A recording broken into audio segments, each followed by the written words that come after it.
कैसे सब बाहरी अर्धा में जल अर्पित करके बाबा के दरबार भोलेनाथ के दरबार से जा रहे हैं। तो कुछ ऐसा दृश्य है। यहाँ पे 4 द्वार है और पेड़े का रेट इस बार ना 400 रुपये केजी कर दिया गया है। और जब आप बाहर निकलेगा तभी ये प्रसाद आपको मिलते हैं। जो चूड़ा है यहाँ पे 80 रुपया केजी का रेट दिया गया है। और यहाँ पे ठीक सामने में आपको ठीक सामने शिव गंगा का दृश्य आप देख रहे हैं, जहाँ की आपको यहाँ श्रद्धालु नहाते हैं। ठीक देखिए, लाइव देखिए यहाँ पे कितने कांवड़ यात्रा आ रहे हैं, कोई डाक बम आ रहे हैं और यहाँ पे देखिए डाक बम भी सामने आपको देखने को इस वक्त मिल रहा है। ठीक सामने देखिए माँ पार्वती और भोलेनाथ का गठबंधन, जहाँ की बहुत बड़ी मान्यता होती है। माँ पार्वती और भोलेनाथ का गठबंधन कराया जाता है। हर हर महादेव, जय शिव शंभू, जय भोलेनाथ। श्रावण मास की सबसे पहले आप सभी को हार्दिक शुभकामनाएं। ठीक सामने जो दृश्य आप देख रहे हैं बाबा बैद्यनाथ धाम के, यहाँ पे देखिए लाइनें जनरल लाइन को कितनी घुमाई जा रही है। और बाबा बैद्यनाथ धाम का जो दृश्य आप देख रहे हैं कि श्रद्धालुओं की भीड़ की संख्या लगातार निरंतर बढ़ते जा रही है। जो दृश्य आप देख रहे हैं बाबा बैद्यनाथ धाम के मंदिर का दृश्य है, अंदर का दृश्य, जो कि कल आप सोमवारी के दिन देखने को मिला है हैवी क्राउड। हर हर महादेव, जय शिव शंभू। मैं हूँ आपकी शिखा और इस बार अगर प्लान कर रहे हैं बाबा बैद्यनाथ धाम के मंदिर जाने के लिए तो सबसे पहले आप सुल्तानगंज से जल तो उठा लीजिए। मैंने कल कांवड़ यात्रा आपको दिखाया था और सुल्तानगंज से जल उठा के सीधा वहाँ से बस से अगर आ जाइए तो आ जाइए, नहीं तो आप सीधा ट्रेन से आना अगर चाहते हैं तो आप सीधा आ जाइए जसीडीह जंक्शन। और जसीडीह जंक्शन से आप निकलकर यात्रा कर रहे थे तभी काफ़ी बारिश हो रही थी और इस समय देख रहे स्टेशन पे हम रुक गए थे, काफ़ी तेज हेवी रेन हो रही थी। और ठीक निकलते हैं तो वहाँ पे इस तरह का शेड बना रहता है, काफ़ी श्रद्धालु यहाँ पे बैठे रहते हैं। यहाँ पे देखिएगा सामने में अगर आपको उधर प्लेटफॉर्म को पीछे में उतारा गया है तो इधर तरफ से तालाबें दिखेगी। पूरा ट्रैक उस समय खाली दिख रहा था क्योंकि बारिश हो रही थी। यहाँ पे देख रहे हैं कि आप झमाझम बारिश हो रही है। ये जसीडीह जंक्शन है आपको, और जसीडीह जंक्शन से निकलते ही सही आप बाहर की ओर जाइएगा तो आपको ठीक मिल जाते हैं आगे ऑटो। आपको बता दें ऑटो आपको मिलेंगे, लेकिन वहाँ से ना आपको शिव गंगा के पास में छोड़ते हैं। यहाँ पे देख रहे हैं कि रेलवे स्टेशन पे किस तरह से शटल सेवा लगाई गई है, मतलब पूरे तरह से श्रद्धालुओं के लिए यहाँ पे शटल सेवा रखी गई है। मतलब और यहाँ से देखिए आप ऑटो वाले हैं जो कि आपको यहाँ पे पुलिस खड़े रहते हैं, जाने नहीं देते हैं, लेकिन वो घुमा फिरा के किसी तरह से लेके जाते हैं और 35 रुपया लेते हैं ऑटो वाला और आपको छोड़ देते हैं। मतलब पर पर्सन शिव गंगा के पास में छोड़ेंगे, पर पर्सन ऑटो वाला लेते हैं। और ये जानते हैं आपको ऑटो मिलता है थोड़े से आगे जाके। यहाँ देखिए हम वीआईपी लाइन से जा रहे थे, इसीलिए हम बाहर की ओर से जा रहे थे। और यहाँ लाइनें देखिए, यहाँ से कंटिन्यू लाइनें जारी है। लाइनें को यहाँ मतलब बाहरी मंदिर के पास, मतलब पुराने वाले जो बस स्टैंड है ना, वहाँ से कंप्लीट 10 किलोमीटर से लंबी घुमा के यात्रा को लाया जाता है।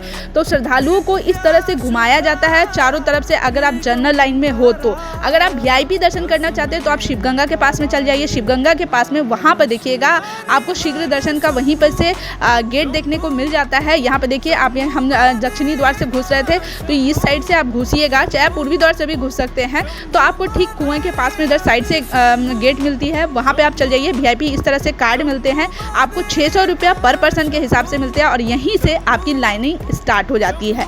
आपको बता दें यहाँ से घुसते हैं, यहाँ पे चेकिंग होती है और उसके बाद आपको थोड़े ही देर में, मतलब अगर वीआईपी लाइन ज़्यादा नहीं है तो आपको 10 से 15 मिनट के अंदर में दर्शन हो जाता है। तो कुछ ऐसा दृश्य आप बाहर का क्राउड का देख रहे हैं और वीआईपी लाइन पूरी तरह से खाली देखने को मिल रही थी। आपको बता दें कि सोमवार के दिन आपको वीआईपी लाइन नहीं लगी रहती है और ठीक सामने बाबा का दर्शन आपको हो रहा है। सोमवार के दिन वीआईपी दर्शन के लिए भी काफ़ी लंबी लाइन लगती है। कोई अगर वीआईपी दर्शन के लिए कार्ड देते हैं तो। जय श्री दर्शन कर रहे हैं इस वक्त और ठीक सामने आप देख रहे हैं बाबा के दरबार का भीड़ देख रहे हैं आप। 15 मिनट में दर्शन हो गई थी। ठीक सामने में यहाँ पे कपूर जला के लोग आरती करते हैं और देखिए क्राउड इतना रहता है कि ना मतलब तुरंत निकाल देते हैं वहाँ से आपको जल चढ़ा के। तो यहाँ सावधानी पूर्वक चलना पड़ता है। कुछ ऐसा दृश्य आपको पूरे प्रांगण में देखने को मिलेगा। और ठीक जो देख रहे हैं ये शिव और पार्वती का जो मंदिर है, वहाँ से ये गठबंधन आपको देखने को मिलता है, जो कि आपको बहुत सारे लोगों की मन्नतें कुछ होती है तो यहाँ पे मन्नत बांधते हैं। आपको बता दें यहाँ पे बहुत सारे श्रद्धालु ऐसे आते हैं जो कि माता पार्वती और भोलेनाथ का गठबंधन कराते हैं। जो ठीक सामने में आपको पंचूल दिख रहा है, वहीं से यहाँ पे ऊपर जाके ये से बांधते हैं। मतलब आप पंडित के द्वारा आप करा लीजिएगा, वहाँ का फिक्स है 501 रुपया लेते हैं। मतलब आपसे मांगेंगे लेकिन बार्गेनिंग यहाँ करनी पड़ती है। तो ये जो देखिए घुमा घुमा के यहाँ से देखिए इस तरह से लाइनिंग ले जाती है। इस तरह का बैरिकेडेड रहता है, पूरे तरह से जलेबी आकार में आपको इस तरह से घुमाते हैं श्रद्धालुओं को। तो कुछ ऐसा दृश्य आपको अंदर का देखने को मिल जाता है जो कि बाबा बैद्यनाथ धाम के मंदिर में होता है। ये करीब से करीब आपको ऊपर में देख रहे हैं कि ये जो जनरल लाइन जा रही है, देखिए खाली नहीं जाती है, ये पूरी तरह से फुल जाती है, पूरा पैक रहता है। तो यहाँ थोड़ा दूरी में बना के रखा जा रहा था। इसे पूरी तरह से ना जानते हैं आपको 10 से 12 किलोमीटर की जो दूरी को जो घुमाते हैं। यहाँ देखिए किस तरह से फिर कॉम्प्लेक्स के अंदर में भी फिर इस तरह से मतलब श्रद्धालुओं को घुमाया जाता है। मतलब बहुत लंबा घुमाया जाता है। बाबा के दरबार दर्शन करने के लिए आते हैं तो श्रद्धालु। ये जो दृश्य आप देख रहे हैं बाबा बैद्यनाथ धाम के मंदिर का लाइव दृश्य आप देख रहे हैं। अगर आप आ रहे हैं बाबा बैद्यनाथ धाम के मंदिर दर्शन करने तो सोमवारी को अवॉइड करिएगा। सोमवार के दिन काफ़ी भीड़ देखने को मिलती है और अभी कुछ दिन तो भीड़ आपको देखने को मिलेगी क्योंकि सावन है तो अभी थोड़ा क्राउड रहता है। कुछ दिन के बाद थोड़ा सा कम। आप देख रहे हैं जो बाहरी अर्धा के लिए देखिए किस तरह से लाइन लगाए हुए हैं श्रद्धालु। तो कुछ लोग जो जल उठा के आते हैं, अंदर जाने की हिम्मत नहीं होती है, वो बाहरी अर्धा में जल दे देते हैं। जो कि बाहरी अर्धा में जो जल देते हैं वो सीधा बाबा भोलेनाथ के दरबार में जाके बाबा को चढ़ता है। तो वो वहाँ से बाहर में भी एक अर्धा लगाई हुई है। चलिए ये देख रहे हैं जो कि बाहर में अर्धा लगाई हुई है। यहाँ पे लोग जल डाल देते हैं और देखिए फूल बेलपत्र जो रहते हैं सभी देखिए यहाँ पे शक्ति नहीं रहती है लोगों को इतने दूर जाने की, तो ये अर्धा में डाल देते हैं और ये सीधा बाबा के पास दर्शन करने मतलब जल अर्पित हो जाता है। देख रहे काफ़ी श्रद्धालु यहीं बाहरी अर्धा में दे रहे हैं क्योंकि जो भीड़ रहती है ना, काफ़ी भीड़, खतरनाक भीड़ देखने को मिलती है। ये जो दृश्य आप देख रहे हैं बाबा बैद्यनाथ धाम के मंदिर का दृश्य आप लाइव दृश्य देख रहे हैं। चलिए हम आगे की ओर ले जाते हैं आपको। यहाँ पे छोटे बड़े मंदिर आपको 24 मतलब देवी देवताओं का, यहाँ पे 22 देवी देवताओं का यहाँ पे छोटे मंदिर देखने को मिलेंगे। यहाँ सबसे पहले आपको भैरव बाबा का, यहाँ पे काल भैरव बाबा का भी दर्शन हो जाता है। छोटे इसी तरह से ना सभी मंदिर आपको देखने को मिल जाते हैं। मतलब ये पूरा प्रांगण के अंदर में छोटी मंदिरें बनी हुई है। यहाँ पे ठीक सामने जो आप देख रहे हैं जो छापा पड़ती है, यहाँ पे मन्नतें पूरे होते हैं, मन्नत मांगते हैं वो लोग यहाँ पे छापा देते हैं। कहते हैं कि यहाँ पे मन्नत बहुत जल्दी पूरी होती है। तो यहाँ पे लोग अपनी श्रद्धा है। मैं आपको बता दूँ कि यहाँ पर मन्नत का ये किस तरह का, ठीक सामने देख रहे हैं कि किस तरह से जनरल लाइन का क्राउड कैसे देखने को मिल रहा है। तो बाबा बैद्यनाथ धाम का प्रांगण जो है ना, वहाँ पे 4 द्वार आपको देखने को मिलता है, पूर्वी, पश्चिमी, उत्तरी और दक्षिण, ये 4 द्वार हैं। और ठीक सामने में यहाँ पे आपको देखिए इस तरह से घंटा का देखेंगे और यही ठीक सामने में आपको पड़ जाता है दक्षिणी द्वार पड़ जाता है, जो कि आप सीधे की ओर निकल जाते हैं।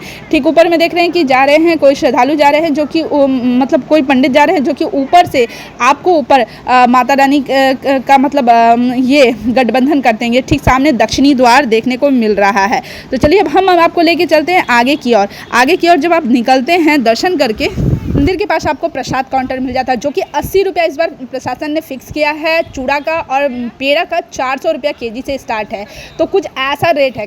वहाँ पे बहुत सारे पेड़े के दुकान भी आपको मिल जाते हैं और ठीक आप प्रसाद लेना चाहते हैं तो वहाँ ले सकते हैं, नहीं तो आगे भी ले सकते हैं। बासुकीनाथ में भी मिल जाता है। बहुत सारी दुकानें हैं, बहुत सारी मार्केटें आपको बाबा धाम में मंदिर में देखने को मिलेगा। यहाँ से आप फिर धीरे धीरे पैदल की ओर जाते हैं। देखिए आपको काफ़ी लंबा पैदल यात्रा करना पड़ता है। यहाँ पे देखिए हर तरह की मतलब मार्केटें पूरी तरह से लगी रहती है। कुछ ऐसा दृश्य आपको बाबा के नगरी में यानी पूरा हलचल देखने को मिल जाता है। तो चलिए हम आगे की ओर अब अभी आपको दिखाते हैं कि पैदल कितना चलना पड़ता है। अगर आप में हिम्मत है तो पैदल ही पूरा चलना पड़ता है। कहीं भी टोटो आपको नहीं मिलेगी। ठीक सामने आपको हम बता दें कि बाइक वाले ले रहेंगे, लेकिन आपको बाइक वाले बहुत ज़्यादा रेट ले रहे हैं। तो इस बाइक वालों लोग से थोड़ा सावधान रहिएगा।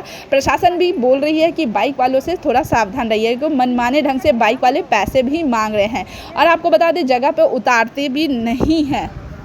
से थोड़ी दूर के आगे में शिवगंगा है। शिवगंगा का बहुत बड़ा महत्व है। कहते हैं कि यहीं पर इसे लघु मतलब रावण का लघुवंश कहते हैं। ये शिवगंगा में बहुत सारे लोग स्नान करके उसके बाद आपको यहाँ पर भी संकल्प करके बाबा को दरबार में मतलब जल चढ़ाने के लिए जाते हैं। यहीं पर संकल्प भी लिया जाता है और जो मतलब डायरेक्ट आते हैं यहाँ से, अगर सुल्तानगंज में जल नहीं चढ़ाते तो यहाँ संकल्प करके, चाहे बहुत सारे कांवड़िया यहीं आके पहले आपको जो पैदल यात्रा करते हैं तो फिर से यहाँ पर स्नान करते हैं। शिवगंगा में स्नान करके करके उसके बाद बाबा की नगरी यानी बाबा के धाम यानी देवघर में वहाँ पे दर्शन करने के लिए आगे की ओर जाते हैं, क्योंकि ये शिव गंगा का बहुत ही बड़ा महत्व है। यहाँ पे पानी देख रहे हैं कितना मतलब इस तरह से पूरा भरा हुआ आपको इसमें दिखता है। इसमें एक्चुअली पानी भरा जाता है आपको शिव गंगा में, तो कुछ ऐसा दृश्य आपको शिव गंगा में देखने को मिल जाता है। ठीक सामने देख रहे हैं कि कांवड़ियों का पूरा मतलब लगातार तांता लगा हुआ है आने का। कुछ डाक बम आ रहे हैं, कुछ कांवड़ियाँ आ रहे हैं। तो डाक बम देखिए इस तरह से वाइट कलर के आपको देखने को मिल जाएंगे,